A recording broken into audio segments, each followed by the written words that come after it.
Assalamualaikum warahmatullahi wabarakatuh. Jumpa lagi di channel Sahabat Duren Kudus. Di kesempatan kali ini saya akan berbagi pengalaman mengenai seputar perawatan tanaman duren. Untuk di musim penghujan semacam ini kita harus waspada. Kalau di musim kemarau itu tantangannya tanaman duren itu masalah kekurangan air. Nah, untuk di musim penghujan ini yang rawan juga itu tanaman duren ketika kita lengah di masalah perakaran karena kebanyakan air juga. Jadi tanaman duren itu kalau di musim kemarau kurang air juga bahaya, apalagi di musim penghujan ini kalau kita lengah juga di masalah air, maksudnya terlalu banyak air yang sering menggenang di sekitar perakaran dan menyebabkan becek atau lembab di sekitar perakaran, itu juga sangat berakibat fatal bagi tanaman duren kita. Untuk mengantisipasi masalah itu semua, untuk perawatan duren di masa-masa musim penghujan, yang kita lakukan yaitu sering memantau di sekitar bawah pohon, seperti yang saya lakukan di tanaman duren saya.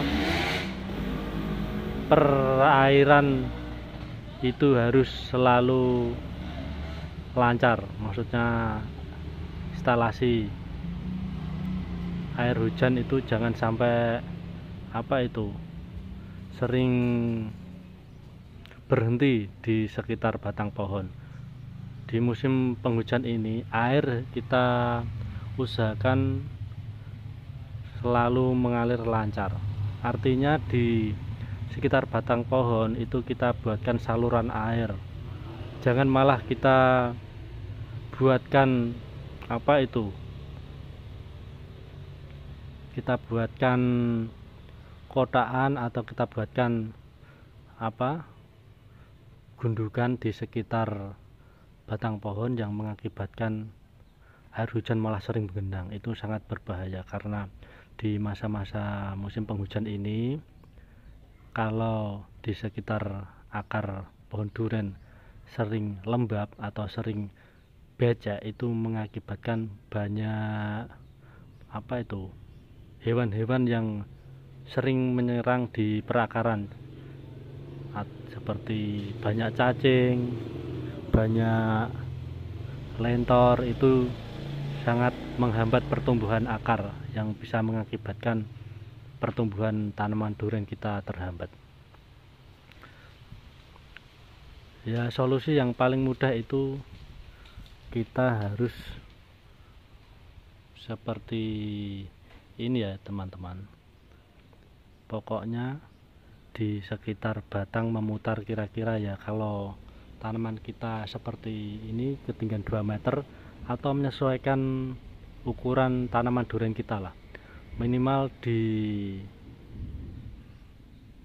sekitar pohon duren 1 meter atau 2 meter memutar itu steril dari genangan air. Jadi kita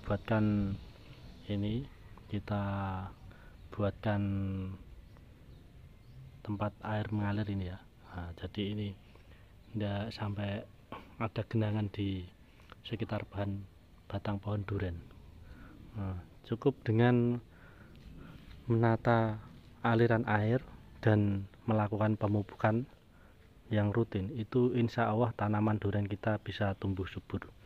Nah, kuncinya itu jangan sampai lengah di musim penghujan dalam masalah air ya.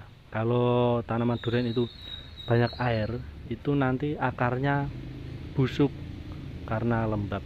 Jadi akar yang baru tumbuh itu kan empuk, nah itu nanti malah busuk karena becek di sekitar batang. Saya akan memperlihatkan tanaman durian saya. Ini pas lagi terubus. Alhamdulillah terubusnya sangat normal dan terpantau sangat sehat. Bisa kita lihat dari ciri-cirinya ini.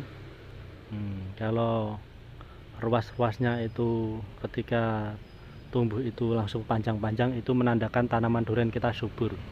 Ini seperti tunas yang utama itu langsung menjulang ke atas, maksudnya ruasnya langsung panjang. Itu menandakan tanaman durian kita subur. Kalau tanaman durian kita kok terubusnya itu, tunasnya itu ruasnya kok pendek-pendek, terus daunnya itu kecil. Kalau teman-teman lihat itu apa, daun mudanya kan besar itu. Itu kan besar, enggak kerdil. Kalau kita melihat terubus baru tanaman durian kita kok kerdil, kecil-kecil, terus ruasnya pendek-pendek, itu kita harus melakukan pengecekan di tanaman durian kita. Pasti itu ada yang kurang normal, baik dari perakaran maupun dari daun-daun, harus kita perhatikan. Mungkin itu yang bisa saya bagikan untuk perawatan durian di musim penghujan. Kalau ada yang kurang berkenan di pengalaman ini, mohon maaf. Salam durian dari Kota Kudus. Wassalamualaikum warahmatullahi wabarakatuh.